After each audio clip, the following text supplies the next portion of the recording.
Hello, ladies and gentlemen. All right. Welcome to the Bulletcast, the only sports and recreational podcast that is simply just too sweet.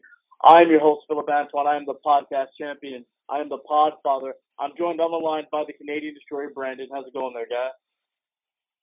Going great. The show I just watched wasn't fantastic, but it's always fun to talk wrestling, even though you don't like what's going on.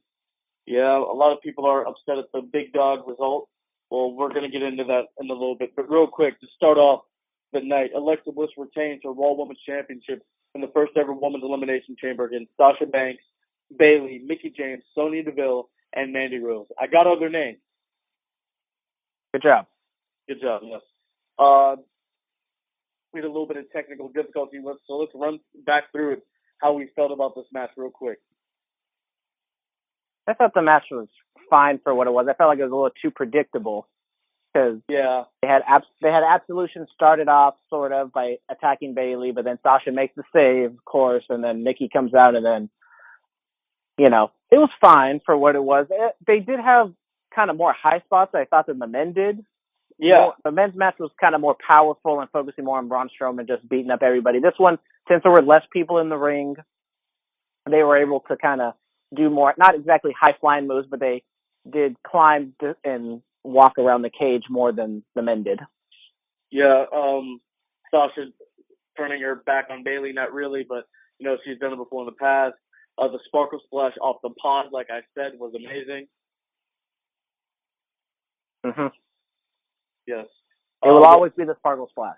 It will always be the Sparkle Splash. And then Alexa's promo after the match saying you can all achieve, go reach for the stars, all that bull crap. And then she says, but none of you people will ever achieve your dreams. Kind of heartfelt.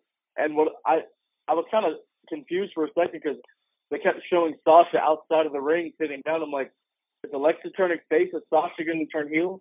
Is this where we're going? But of course, Alexa being Alexa says you people are never going to achieve your dreams. You're never going to be as good as I am. So that happened. I didn't really like. I know she turned on the crowd eventually, but I'm not a big fan of the women always kind of crying and being emotional after a match, especially like when they do something historic like this. Because it just kind of goes into the stereotype of women being over emotional and crying all the time. It's just like, yes, it's a big deal that they're having the first ever Elimination Chamber, but they don't have to cry about it. I mean, I don't know if it's a real emotion or not, but it's just, I feel like it's a little too much. I mean, especially like Charlotte. Charlotte cries after everything. She probably gets it out of her dad. Oh, but like Charlotte, they always cry. Yeah. Happy birthday, Nature Boy. Happy birthday. How old is he turning? 69. Oh, rats. All right. Happy birthday, Nate. All right. But yeah, this was an interesting match. I give it an A-. Yeah, I think it's like a B. It was nothing special, but it was entertaining for what it was. Yes, exactly. All right, moving on. The Bar retained the Raw Tag Team Championship against Titus Worldwide. Yeah, they defeat Titus and Apollo. I gave this match a C. There's nothing special. I don't understand why they put this match on no hype, even though they did have the match last week. Why don't you do little something, at least announce that the match is going to happen on the show? Like, are you not prepared that much a week in advance to time out your pay-per-views to see how much a match should be so you can fill up all the time? It makes no sense. It was I honestly liked the match. Not a lot, but I thought it was a pretty good match. Yeah, it was solid. Good. Yeah. Titus coming in, kind of being the powerhouse, Apollo being the flying around guy. It's a nice dynamic between the four guys, but I mean, I think it's all building towards a multi-man match at WrestleMania so everyone gets the paydays. So I don't think we're going to see these two teams wrestle at WrestleMania. They're probably going to throw the Good Brothers in and whoever else. Whatever other tag teams are on. Yeah. Whatever other tag teams are on Raw at this point. All right. Asuka's streak stays intact. She defeats Nia Jax with a nice roll-up.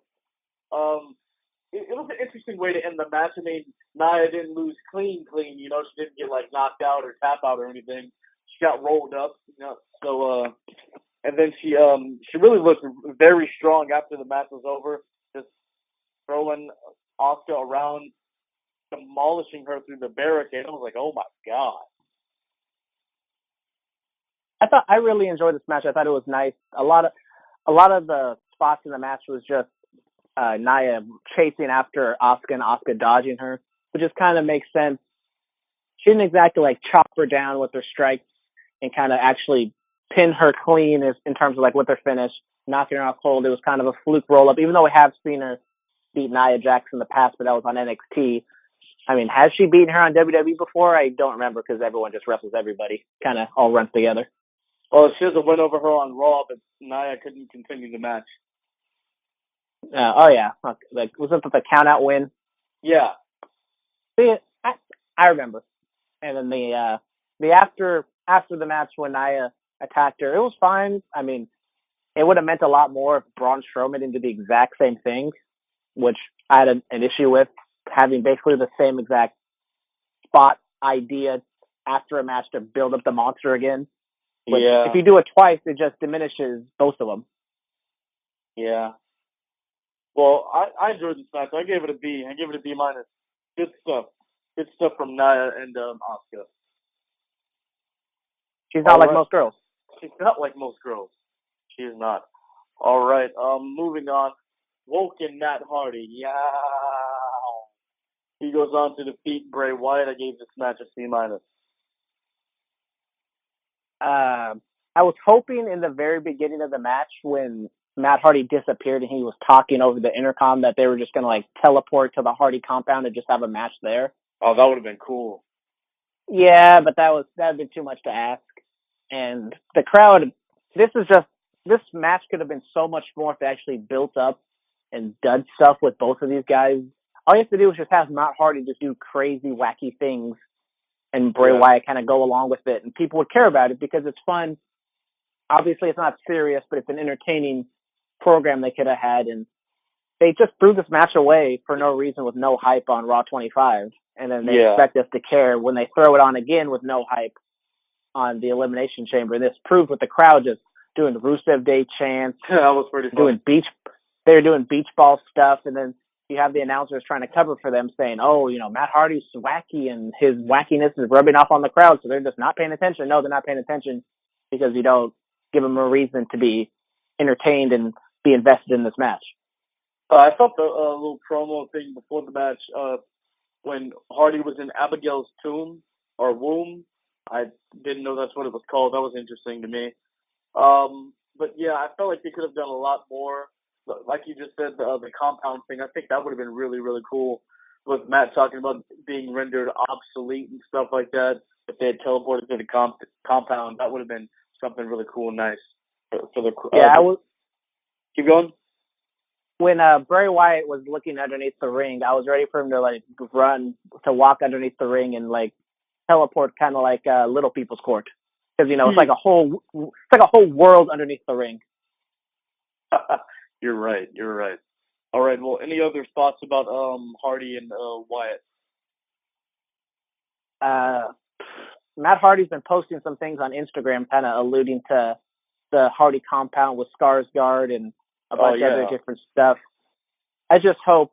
I mean, it's kind of just a broken record at this point that they do something there and kind of not. I mean, obviously not going to give full control to Matt Hardy, but kind of go back and do what they did in TNA. But the thing in TNA is just like it was low budget, it was fun, it was wacky. With WWE, everything's kind of polished and expensive and high budget. Yeah. It's not going to have the same feel, but hopefully they can kind of take that higher budget and make things even more crazy than they did in TNA. But hopefully Brother Nero comes back. I know he's not healthy yet, but he can stand around and sing obsolete. Yeah, that'd be great. All right, let's talk about a real highlight of the night. Rowdy Ronda Rousey signs her Monday Night Raw contract in the ring with Kurt Angle, Stephanie McMahon, and Triple H. How do you feel about this segment, my man? I mean, I really like the segment. I thought Ronda was not very good on the mic. I think that was kind of apparent. It was kind of awkward. I mean, I don't know. It's just like I've seen her in UFC, and I know it's because it's real. It's actually her real personality coming out. But like she wasn't, cutting promos like Conor McGregor does. But she talks about how she's gonna, tap out the other person. She's the best in the world. Just simple stuff, and it makes sense. But then when she's out in WWE, I mean, it's only been one promo we've seen of her, but she was smiling Ronda, which I don't like. We did get angry Ronda afterwards at the end of the segment, which I thought was the best. That's the best Ronda. If you get angry Ronda, the BMF walk, that's money. But when Ronda's out there smiling, happy to be there, crying about Rowdy Piper, it's just not. It's not good. I mean, this is an instant analysis. You can say it if you want. What? You can cuss on this one. I can't cuss, but I'm gonna save it all for Roman Reigns. No problem. The promo was kind of awkward. She was like, "Hey guys,"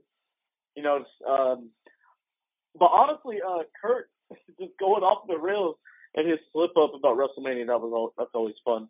No, but him saying, impersonating Hunter, man, it took us 3 years, now we finally got the. He was gonna say bitch, obviously. That was interesting. I mean, he said he said bitch basically. Yeah. Triple H was a little late on the cutoff. Yeah, he was like, hey, he's a little sick. He has the flu. I'm going to take him to the hospital. That was pretty funny. Well, then Triple H said like he relapsed or something. I was like, really? I don't know what he meant to say, but it was just like, really, Triple H? Like, come on. This guy used to take 60 Vicodins a day. Why are you going to say that?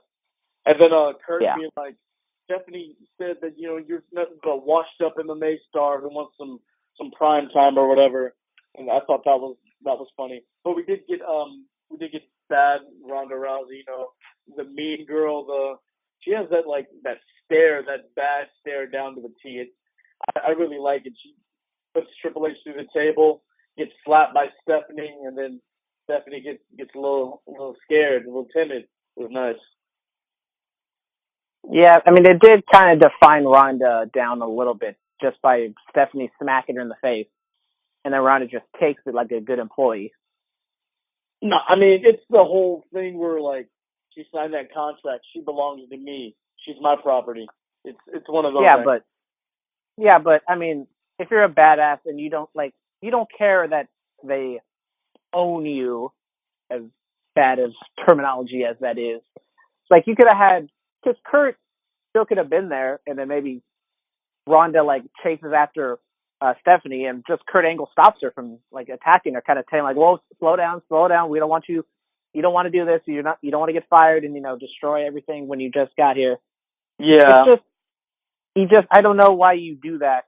We talked about how this whole thing is just to build up Stephanie, and it's kind of looking that way right now. It really is. I mean, we're gonna see this plays out tomorrow night on Monday Night Raw. But what's really interesting that's gonna happen tomorrow night. The Beast Brock Lesnar, the Universal Champion, is going to come face-to-face with the man that he will be facing at WrestleMania 34, the big dog, Roman Reigns. So, was I right? Or was I right when I said this like 10 months ago? You've been telling us for a year that Roman Reigns is going to win and he's going to go on to defeat Brock Lesnar in the main event of WrestleMania. You've been telling us this for a very long time. So should I just should you just give me the title now? Because hold on. WrestleMania predictions. We're gonna do all of that. All right. But how did you feel about the match overall? I didn't really like that match. I feel like just setting aside the actual finish and having Roman, win, which I don't like. It just was kind of just a flat match. I don't know. I think having 7 men in the match, especially since they had all 7 men in there at one time, just kind of filled it up too much where they couldn't do that much. It was kind of like a Royal Rumble where everyone just kind of standing around, kind of punching and just kicking and not doing very much. I just felt like this wasn't a very athletic, inspiring match. What do you think? It wasn't like one of the chambers we've seen in the past. I know what you mean. When in the women's match there was eliminations throughout the match, so they had at most I think they had 4 people in there at once, maybe 5, but then the eliminations came, so there's less people in there, so you had more room to work with. In the elimination chamber, it's a small space to begin with, and they were able to do a lot more things than I felt the men were able to do, especially starting off the match with the triple threat. Oh yeah, that was interesting. WWE did not take my idea of having Elias play his guitar in the pod. which was kind of disappointing. But moving on from that, Seth Rollins, his frog splash from the top of the pod on Braun, that was nice. Braun getting hit with curb stomps and spears and attitude adjustments and coup de grace and still just keeps going. I mean, he eliminated everybody besides Roman. He eliminated everybody. It was setting an Elimination Chamber record. Yeah, really. It was something. And then, of course, what happened, when it's just Braun and Roman as the final two, a dive over the top, Braun runs into the pod, Superman punches, spears, 1, 2, 3. Roman's going on to the main event of WrestleMania. And what happened after, of course, they build back Braun. Braun just power slams him and tosses him through a pod. He yells, Braun! And then he walks to the back. Okay, as I said, I will save all my cussing for Roman Reigns. I just think this is fucking stupid why they have Roman Reigns booked to be the main event, be the face of the company, when clearly not nobody, but most of the crowd who pays their hard-earned money doesn't want Roman Reigns to be the top guy. Clearly, Seth Rollins or Braun Strowman would have been better picks at this point to be facing off of Brock Lesnar, but Vince McMahon just has that tunnel vision that even though it hasn't worked the past 3 or 4 years, this one, once he beats Brock Lesnar at WrestleMania this year, there's just going to be a flip that gets switched in all the fans' minds, and they're going to like Roman, even though people are going to know that Brock Lesnar is on his way out. He's not going to renew probably, so he's just going to do the job and get out of there. Yeah, keep going. With the Seth Rollins performance this week just made it kind of more obvious of putting Seth, I think Seth Rollins, I'm not saying he's a Daniel Bryan level type act at this point with the crowd, but that performance he had last week was just so great. He got the best pop when his music came out. And his music is great in terms of getting the crowd riled up to this nice heavy metal theme. It's just everything about Seth I think is better than Roman. He's a better he doesn't look as great as Roman, but everything else I think Seth is better. Yeah, and the fans are invested again because he has the stomp back or whatever. And I don't know. We're gonna see how this plays out the night after Mania. Or I don't know. The build will it be the same as 31? Are they gonna play tug of war over the title like they did leading up to that, or are they gonna get more physical leading up to the match? I hope they get more physical, but as we saw with Ronda Rousey's segment, it looks like it's going to be Kurt Angle being the tag team partner. So where does this leave Seth Rollins? Is it going to be a triple threat match for the IC title? Is it going to be Seth versus Finn with Finn being the heel? That's going to be a great match, but I think AJ and Nakamura is designed more to steal the show than that match would be. Seth versus Finn, it'd be like your Savage Steamboat. Every Mania needs one of those. Yeah, but you already have that with AJ Styles versus Nakamura. Well, we could have two. You never I don't know. Braun's supposed to be facing the Miz for the Intercontinental title. I don't know. We're gonna see where this all plays out. But Vince's tunnel vision has it all set for Roman and Brock. Nice drop of the tunnel vision line. Little Kodak Black. Uh-huh. All right, man. I gave this match a C-. I'll give it an F. Oh. F for the day. Man, he gave it an F. Yep. That's pretty harsh there, guy. John Cena not winning the match, which means he's going to have no match at WrestleMania. I assume, did you watch Raw Talk with Sad Cena? Of course I had to watch Raw Talk. John Cena... Keep going. Cena was all mopey and talking about how at 41 he has to, change things up and he has to do different things. And if he has to go to outside sources to get a match at WrestleMania, which I don't know what the hell that means. But I don't know what that means either. Undertaker is going to save the day, and I don't know how this storyline plays out. Do you just have Undertaker show up and just be like, you don't have a match, but here you go, you can face me, Cena. There you go. Or maybe one of us has to retire because we're both old men. Career versus career. True. Huh. Or maybe he does get somebody from the outside and he faces a Gronk. I don't know. Let's not do that. But yeah, for the first time in 15 years, John Cena doesn't have a road to WrestleMania. Cena was really just a dick in this one. In what, the match or the promo? The match, like when he exited the pod, when he was stare down with Seth, all of that. I was like, oh, okay, John. So does this movie finally get heel Cena? What we've been waiting for like 10 years? I don't know. Nah. No. Neon Green sells too well, you know? Yeah, John Cena's got to break that, or he's got to set that Make-A-Wish number so high that no one's going to be able to, like, sniff it. You know what I mean? John Cena loves the kids. Cena let a kid. He let a kid in. All right, well, is there anything else to talk about from Elimination Chamber? Not really. This show was very predictable. I mean, you got all the predictions right. The only one I didn't get right was Bray Wyatt versus Vince. There's a printer going on behind me. Even like told people not to print because I'm recording right now. Jeez, so inconsiderate. You're fine. You're fine. Well, it's so loud, it's throwing me off. But anyways, now someone's going to come in here and just interrupt this lovely podcast, right, Josh? Jeez. Fuck okay. off. Tell Josh he's a beauty. It's all right. Josh, Phillip says you're a beauty. He said thanks, Phillip. No problem, man. No problem. So anyways, this whole show was very predictable, and I don't know if Fastlane's going to be any better. Maybe in-ring quality, just because they're not going to be hindered by the chamber, just because I don't know if a chamber match is really built to, be a 5-star classic. I don't know. The first one was pretty damn good. Well, that was 15 years ago. It's all very true. All right, ladies and gentlemen, I guess that wraps up this instant analysis of WWE Elimination Chamber.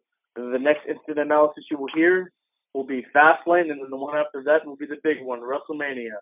I guess I'll see you Friday for the recording of our regular episode. Is Mitchell going to be there? He hasn't been here in a while. He hasn't been here in a while. I'm kind of scared. I mean, is Bullet Cast fine? Are we fine? Is Mitchell just running out on us? Wow. Is there a team? Is it Team Mitchell or Team Phillip or Team Brandon? Because we all know everyone's Team Brandon. Everybody loves me. I'm like Tama Tonga. I'm just gonna stay out of it because I don't get involved with that shit. All right, you're right. No, but all right, ladies and gentlemen, thank you for listening to the Bullet Cast, the Sports Recreational Podcast. It is simply just too sweet. Brandon, you know what song I'm ending with, right? I don't know. I just hope it's not the big dog. Big dog. No, it's the. Someone needs to put the big dog down. Take old Yellow to the back, All right, Brandon, any last words for us? No. It's about 9:30, so I think it's time to say goodbye and good night, and have everyone have sweet dreams. Bang. Bang.